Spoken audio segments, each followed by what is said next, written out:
Les évaluations sont en cours, évaluation des dégâts causés par 11 jours de combat entre Israël et les factions palestiniennes. Les premières estimations émanent des responsables onusiens qui, ce week-end, se sont rendus sur place. Ils ont regardé, ils ont noté, ils ont comptabilisé environ 15 000 logements touchés à Gaza, des usines, des canalisations d'eau, des infrastructures publiques. Le montant total des dégâts n'est pas encore connu, au-dessus de 20 millions de dollars, c'est certain. Les Nations Unies commencent à travailler sur un budget de 22 millions qu'il faudra lever.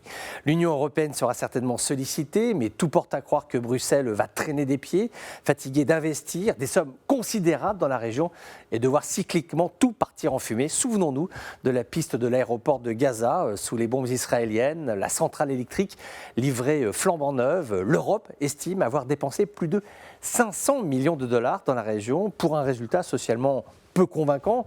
Plus de la moitié de la population de Gaza vit dans un grand dénouement et puis un impact politique quasi inexistant. Pire, les Européens n'apprécient guère le rôle de vache à lait qui leur est attribué de facto. Ils cofinancent ce qui est détruit par les bombes. Tout juste sont-ils tolérés du bout des lèvres dans le processus politique. Sous-entendu, vous n'avez aucune légitimité dans la région.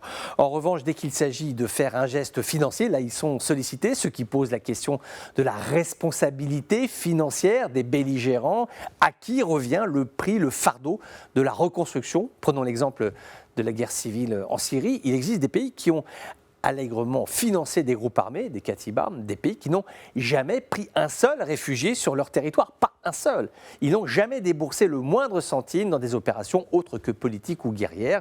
Si demain l'ONU les invite à participer à l'effort de la reconstruction, ils expliqueront que l'argent manque, que le Covid est passé par là, etc. D'aucuns poussant le cynisme jusqu'à dire qu'ils n'ont pas d'argent, mais qu'en revanche, ils seraient intéressés par des contrats de réhabilitation des infrastructures. Et c'est vrai qu'aujourd'hui, l'Union européenne et de nombreux pays membres des Nations Unies sont là d'être considérés comme les banquiers de la violence politique, quelques millions de dollars par-ci, un chèque par-là, et au milieu, les Palestiniens en souffrance qui ignorent quand ils vont pouvoir reprendre une existence, entre guillemets, normale, enfin, normale, disons pauvre, car à Gaza, c'est la norme, oui, et là, c'est la norme c'est la pauvreté.